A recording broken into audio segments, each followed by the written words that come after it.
The airlock was already cycling when Commander Dale Harrow grabbed the alien by her wrist. Not out of tenderness, out of protocol. You do not let an unregistered biological entity wander a combat-class vessel unsupervised. That was Standing Order 7, and Dale had not survived 11 years of deep space patrol by ignoring standing orders. She did not fight him. That was the first thing that surprised him. Every prior contact report on the Veil described them as combative, territorial, and chemically aggressive when cornered.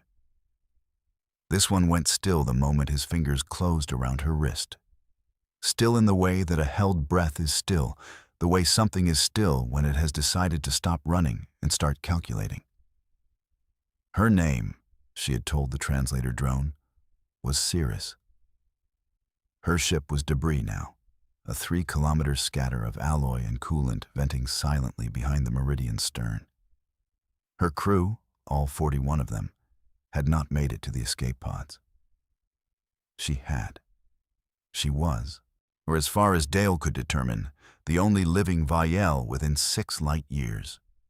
And she had spent the last 40 minutes refusing to go into the holding cell.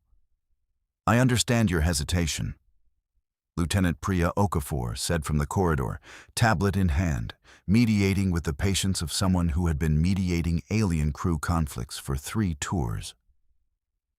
"But the holding suite is standard for all non-crew personnel. It is not a prison." Cirrus looked at the cell. She looked at Dale. She looked at the cell again. Her eyes were the color of copper left in salt water, a deep, corroded green that shifted when the light hit it. Her face was built along roughly humanoid geometry, which Dale had been briefed on. The Vielle were Convergent Evolution's favorite joke on humanity, similar enough in silhouette to make you comfortable, different enough in detail to make your skin register something ancient and uneasy. She had 4 fingers instead of 5. Her skin was pale in the way that marble is pale, with that same faint suggestion of depth, as though something moved underneath. She was taller than Dale by about 2 inches, and Dale was not short. She said something.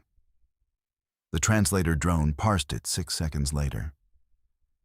"I am not refusing the cell because I fear confinement," the drone rendered in flat English. "I am refusing because once I am in that cell, you have no reason to keep talking to me. And I need you to keep talking to me." Priya wrote something on her tablet. Dale let go of the wrist. "Then talk," he said.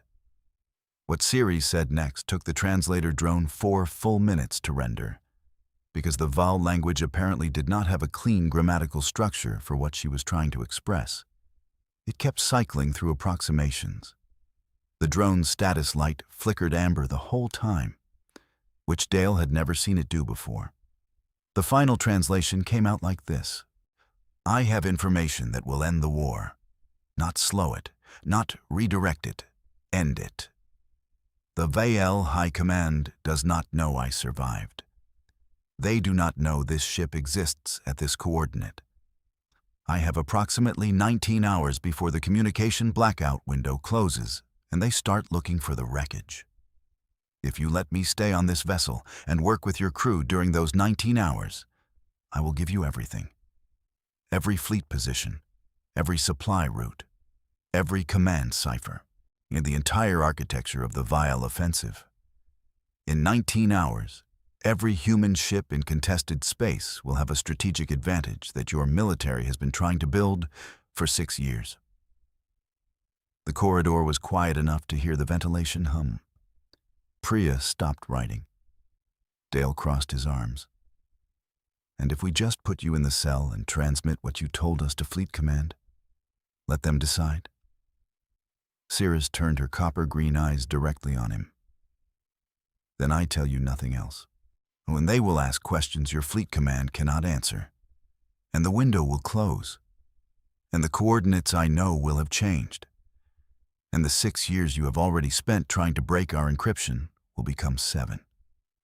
Then 8. She was not threatening him. That was the second thing that surprised him. She was just accounting, giving him the math the way an engineer gives you load tolerances, not to frighten you because the numbers are real whether you like them or not. Dale looked at Priya.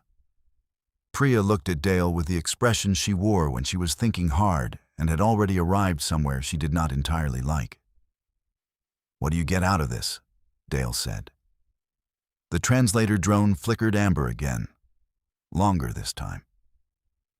"I stay here," it finally rendered.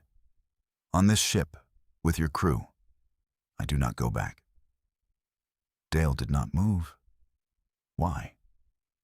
Sirius did not answer that one immediately.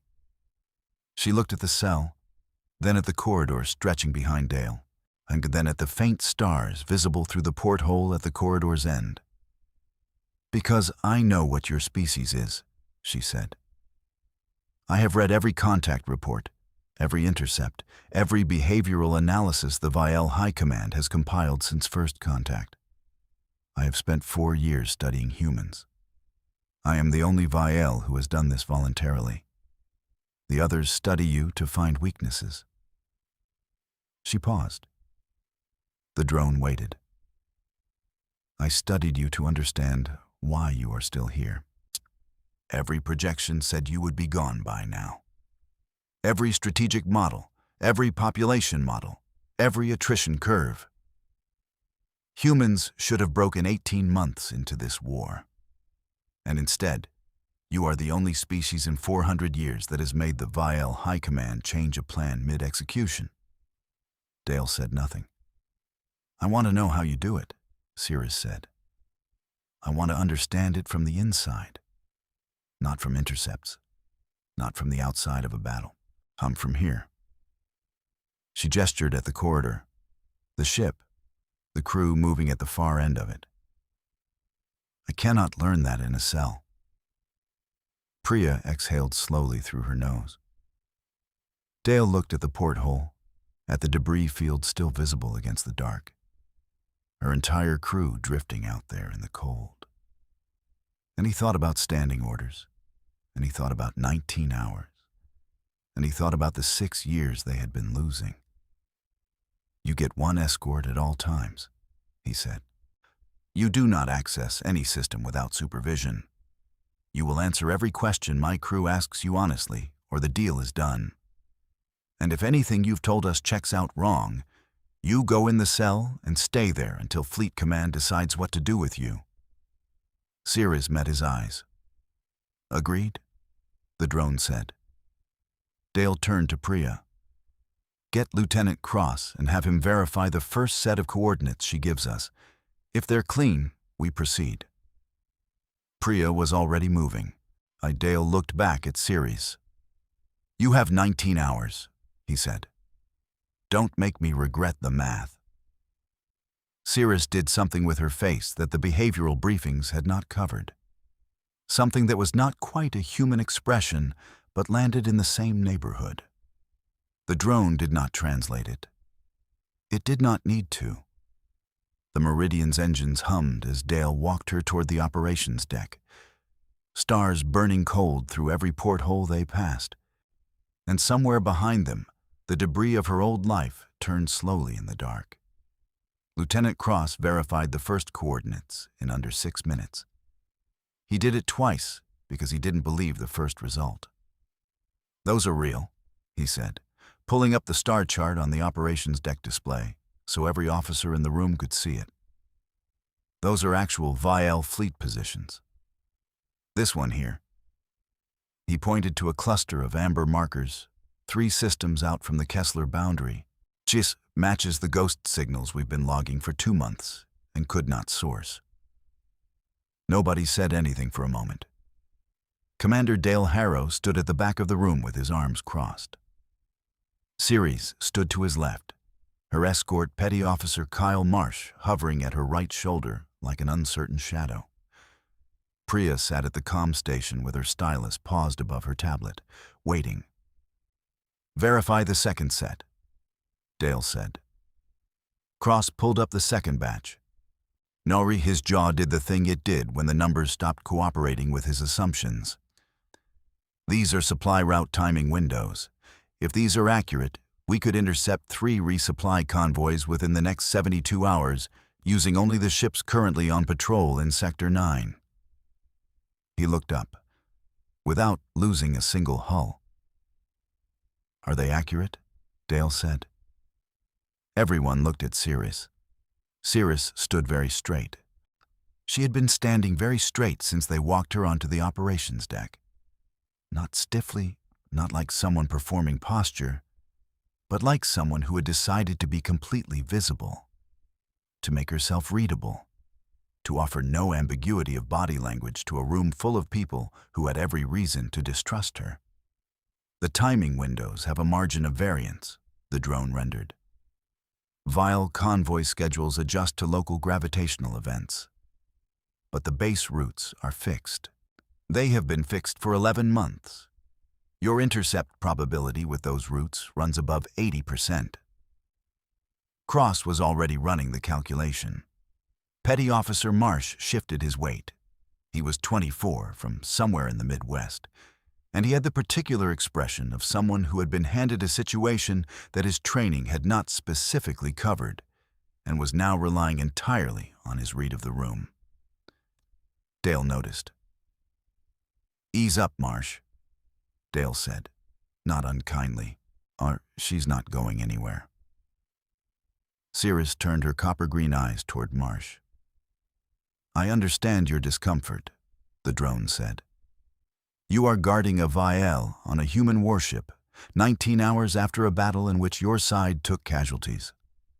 Your instinct to stay alert is correct. I am not offended by it." Marsh looked at her.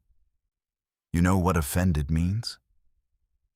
"I have read approximately 40,000 hours of human communication intercepts," the drone rendered. "I know most of what you know. I simply cannot do it in the same language without the machine." That sat in the room for a moment. "What do you not know?" Priya said, looking up from her tablet. Her tone was not hostile. She was the kind of person who asked the thing everyone else was thinking. Cirrus tilted her head. The drone took 5 seconds. "I do not know how your crews maintain cohesion under sustained attrition. The Vial models predict psychological fracture in any unit that sustains greater than 30% casualties over a 12-month period. Human units regularly sustain 40, 50, 60% and continue functioning. We have studied the data, and we cannot identify the mechanism." The operations deck was quiet enough that the ambient hum of the ship was audible. Cross turned halfway around from his console. "Oh, we just don't quit." "That is what the data says," Cirrus said through the drone. "It does not explain why." "It's not a mechanism," Cross said. "It's just people." Cirrus looked at him. "Yes," the drone said. "That is the part we cannot model." Priya set her stylus down. Dale uncrossed his arms. "What's the next data set you can give us?" Cirrus turned back to him. "Command cipher rotation schedules. Your encryption teams have been trying to predict Vial cipher changes for 4 years. I can give you the rotation algorithm, not a copy, the underlying logic so you can generate the next 48 rotations independently." Cross's chair scraped as he turned back to his console, fast enough to suggest he had forgotten social grace entirely. "If that's real," he said to nobody in particular, "we could read their fleet communications in real time." "It is real," Cirrus said. "How do we know you're not feeding us corrupted data designed to make us drop our guard?" Priya said. "Or not accusatory, matter of fact." The question needed to be asked, and she was going to ask it cleanly. Cirrus was quiet. The drone took 8 seconds on this one. "You do not know yet," it rendered. "The first coordinates are verifiable within 4 hours if you dispatch a scout drone. The supply routes are verifiable within 24 if you run the intercept. The cipher algorithm is verifiable the first time a VAL command transmission crosses your sensors. Each piece of information I give you either checks out or it does not. I am not asking you to trust me. I am asking you to verify me. Priya picked her stylus back up. That's a reasonable ask. Dale looked around the room. Cross was already building the scout drone dispatch request. Marsh was standing straighter, not looser, just differently attentive. Priya was writing. Walk me through the cipher rotation logic, Dale said to Cirrus. Slowly, every step. Cirrus began. She talked for 2 hours without stopping. The drone kept pace. Cross stopped pretending to do anything else and started transcribing directly. Halfway through, Petty Officer Marsh, apparently deciding the situation had stabilized enough for basic humanity, went to the galley and came back with 2 cups of coffee, gave one to Dale, and then stood there holding the second one before he looked at Cirrus. You drink anything? He said. The drone rendered the question. Cirrus considered it. I have observed that your species consumes the beverage as a ritual of continuity during difficult tasks, it said. I do not require it, but I would not refuse it. Marsh got her a cup. She held it in 4 fingers and did not drink it. She just held it while she talked, the cup warming her palm, and the drone kept translating. And the cipher architecture unfolded across Cross's screen like something that had been locked for years was now simply deciding to open.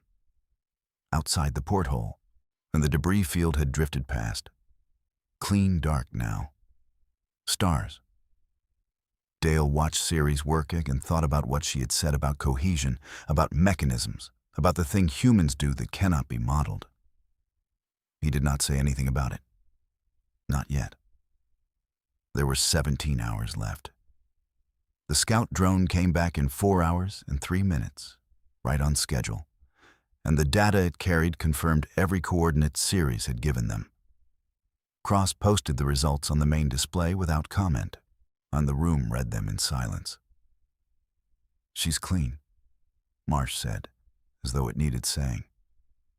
Clean on the first batch, Priya said, which was a meaningful distinction and everyone knew it. Dale was already thinking about the next step.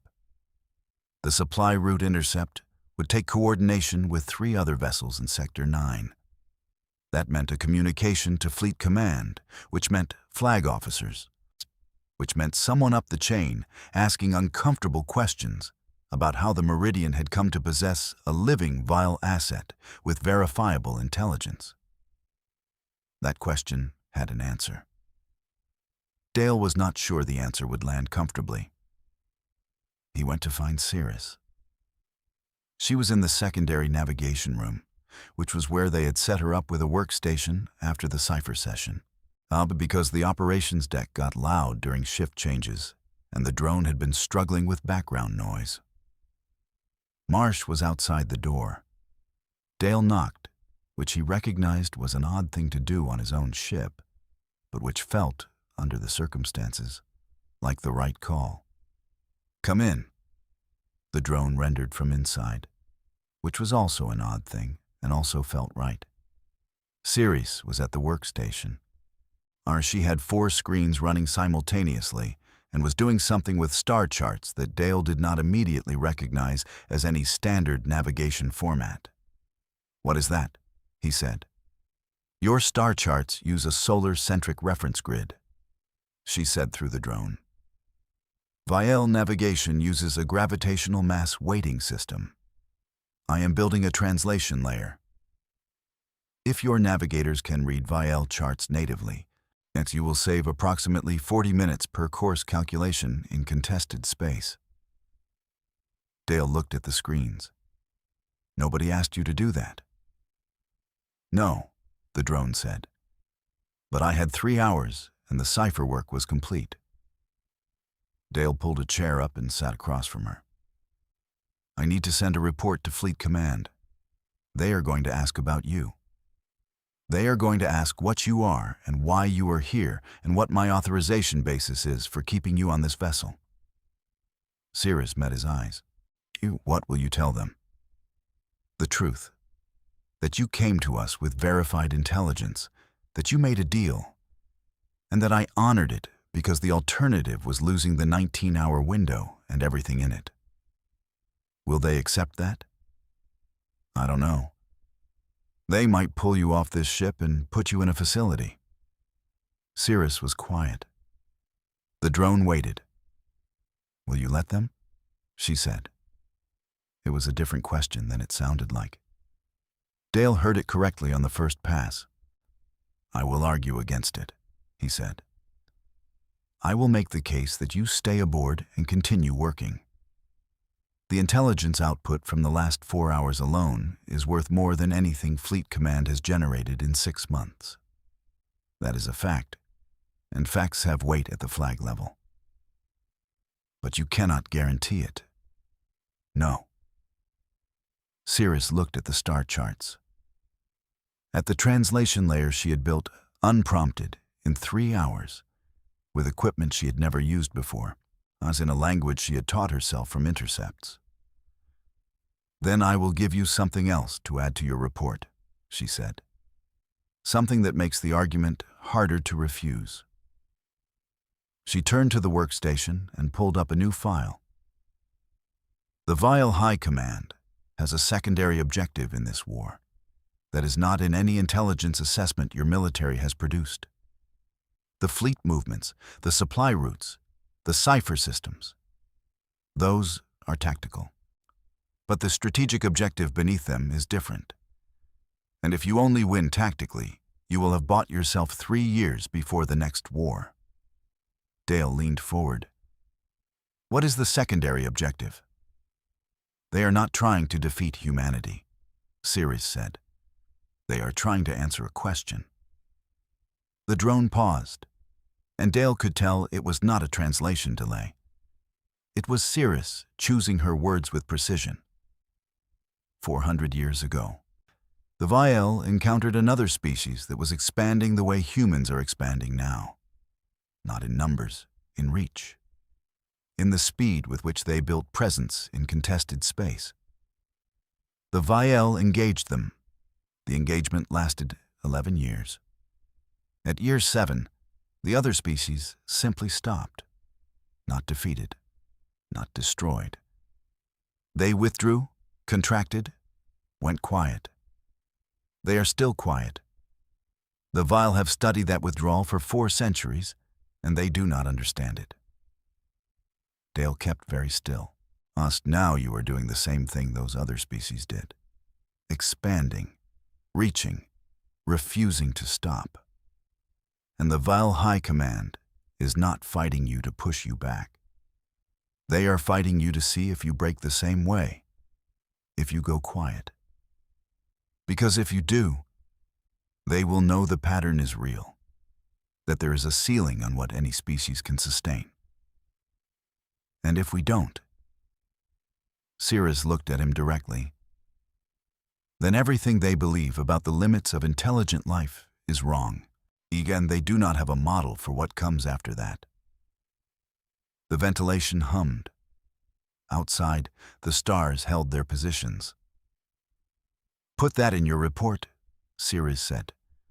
Then tell them you need me here to explain the rest. Dale looked at the translation layer on her screens. 40 minutes saved per course calculation. Unprompted. 3 hours. He stood up. I'll transmit in 20 minutes, he said. Be ready to answer questions when they come back. I am already ready, Cirrus said. I have been ready since I stepped off that escape pod. Dale believed her. Fleet Command responded in 6 hours. It was the fastest turnaround Dale had ever received on an unscheduled intelligence brief, which told him more about how the flag officers had read the report than anything they actually wrote in the response. Rear Admiral Grace Obie's name was on the header. Dale had served under her twice, yet she was the kind of officer who parsed a situation down to its weight-bearing elements and then built from there. No decoration, no theater. Her response had 3 parts. The first confirmed the supply route intercepts were being tasked to the 3 Sector 9 vessels immediately. She expected the first confirmed intercept within 30 hours. The second authorized Scifi to remain aboard the Meridian under the terms Dale had already established, pending a direct review call in 12 hours. Plus the third was a single sentence. Find out everything she knows about the species that went quiet. Dale read the response twice. He printed it because he found he wanted to hold it in his hands. He went back to the secondary navigation room. Sirius was still at the workstation. The translation layer now covered all 4 screens and had expanded into a 5th. Marsh was inside the room now, sitting on a storage crate near the door. And the two of them appeared to be in the middle of a conversation that the drone was facilitating, something about Vielle agricultural systems, whether they had an equivalent of coffee. They have something called Vel, the drone was rendering as Dale walked in. It is a heated extract of a root compound. It has a stimulant effect. It is consumed in the morning, before critical decisions, and before admitting something difficult. So in that way, yes, it is similar. Marsh noticed Dale and started to stand. Sit, Dale said. He held up the printed response. Fleet Command authorized the arrangement.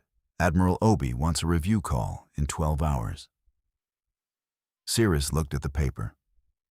She also wants everything you know about the species from 400 years ago, Dale said. The ones that went quiet.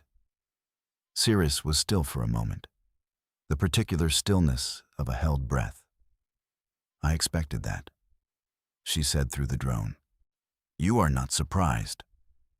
No, it is the right question. I would ask it too. Dale pulled his chair over. Then let's not wait 12 hours.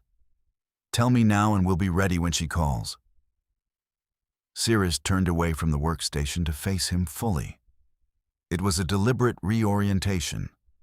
The kind that signals this conversation is different from the last one. The drone's status light shifted from the steady blue of routine translation to something Dale hadn't seen before. A slow pulse, amber green, that the manual probably had an explanation for, but Dale had not memorized. The species is called, in Vielle records, the Arden, she said. They do not have a name for themselves in any record we recovered, because we recovered very little. What we have is behavioral documentation from the 11 years of engagement. What do the records say about them? That they were extraordinary for the first 6 years. That every engagement projection the Vielle ran underestimated them. That they had a quality of response under pressure that the Vielle analysts at the time called unreasonable, meaning the response exceeded what the resource input should logically have produced. Dale thought about Cross, about Marsh and his cup of coffee, about Priya writing on her tablet at 1 a.m. because she wanted to make sure the notes were right. What happened in year 7? Sirius looked at her 4 fingers on the desk. We do not know the internal cause. The Vielle records show only the external behavior. The Arden stopped extending. They pulled their forward positions back. They reduced communication. Within 18 months, they had contracted to their home systems and 3 adjacent territories. They defended those territories, but they did not contest anything beyond them. They got tired, Dale said. That is one interpretation. What's yours? The drone light pulsed. I think they made a choice, Sirius said. I think they looked at what the expansion was costing them, and they decided the cost was not worth the reach. That is not the same as breaking. It is a rational calculation. The Vielle High Command thinks they broke. Yes, because it is easier to model. Because if the Ardennes broke, then there is a ceiling, and the ceiling is quantifiable, and the war against humanity is a matter of finding the number, applying enough pressure until the number is reached. She paused. But I have read 400 years of Arden behavioral data, and I do not think they broke. I think they simply decided to stop. And you think we won't? Cirrus looked at him. Not at the star charts, not at the workstation, at Dale. I think you are a different kind of problem for the Vial High Command than the Arden were. I think the reason your units do not fracture past 60% is not a mechanism. It is not a biological trait. It is something you do to each other, in rooms like this one, in moments like this one, that my people have been watching from outside for 6 years and cannot reproduce in a model, because you cannot model the inside of it. Marsh set his coffee cup down very carefully. What do we do to each other? Dale said. Cirrus looked at Marsh. At the cup he had brought her, still sitting at the edge of the workstation, untouched. You include people, she said, even when it is not efficient, even when the math does not require it. Marsh brought me coffee because it seemed like the human thing to do. It served no tactical purpose. It cost him 3 minutes and a cup of ship rations. And now I am working harder for you than I have ever worked for the Vial High Command, which commanded my loyalty from birth. Nobody said anything. That, Cirrus said, is what no model accounts for. And it is why I am here, and why I am not leaving, and why I will give you every piece of information I have until Admiral Obi is satisfied and this war is over. Dale looked at the coffee cup, at the star charts built in 3 hours, unprompted, at Petty Officer Marsh, 24 years old, who had gotten a cup for the alien because it seemed like the right thing and had not required a reason beyond that. Admiral Obi's call is in 12 hours, Dale said. Get some rest. We'll run the cipher verification set at 0600. He stood, and paused at the door. Cirrus. She looked at him. You said you came here because you wanted to understand us from the inside. He gestured at the room. The ship, Marsh, the coffee. How's it going? The drone took a moment. Better than modeled, it said. Dale went to write the most important field report of his career. Outside the Meridian, 3 Sector 9 patrol ships were already moving to intercept positions, running on coordinates that Cirrus had given them.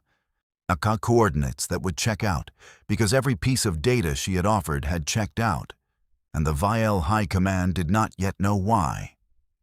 And by the time they figured out that their 400 years of certainty about ceilings and limits was built on a sample size of 1, it would be too late to adjust the plan. The stars did not move. They never do.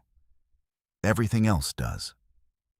And somewhere in the secondary navigation room of a human warship, an alien woman who had studied 40,000 hours of human intercepts built a star chart translation layer that would save 40 minutes per course calculation, unprompted, because she had 3 hours and the work was there to be done.